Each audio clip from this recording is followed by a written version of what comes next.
Magatugang ini ang paghurup-hurup sa tataramon. Sa Pasko, kang pagkamundag kang sa tong kagurangnan, tulong bagay ang gusto kong paghurup-hurupan niya to asin ihira sa indogabos ngunyan na Pasko. Ang Pasko, bot sabihon, ang mahal na Diyos si Jesus nanilaman, nakisumaro sa satuya gabos. Bot sabihon ang satong kagurangnan, ang mahal na Diyos may pakiaram sa sato, bako siyang harayo.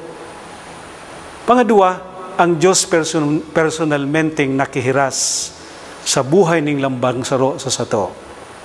Bud sabihin ang Diyos may pagmangno, may pakiaram sa satuyang namamatean, sa satong kamugtakan, lalong-lalo na sa panahon ngunyan ning pandemya.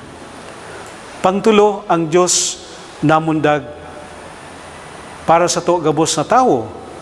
Bud sabihin ang mahal na Diyos, bako lang para sa tong Katoliko, kundi para sa gabos. Kaya ang kaugmahan ng Pasko, bako lang sa sato, kundi para sa gabos na tao. Kaya inihiras niya to ang kaugmahan, ang katotoohan, ang pag-asa, kan Pasko, kang pagkamundag kang satong kagurangnan. Tinaoning mahal na Diyos, ang bilog niyang sadiri sa sato. Ini ang sa iyang pamasko.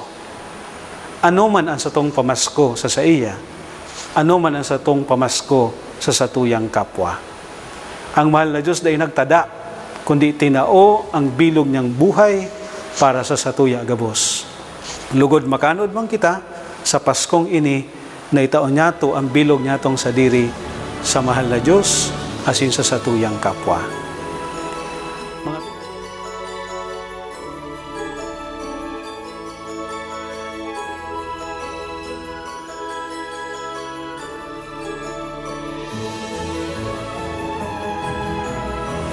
Sa ngaran po, sa kuyang mga pag-iribang padidigdi sa seminaryo, asin sa mga seminarista, ipinapaabot ko po ang sa kuyang pakikisumaro, asin pag-greet sa Indoning Merry Christmas and Happy New Year.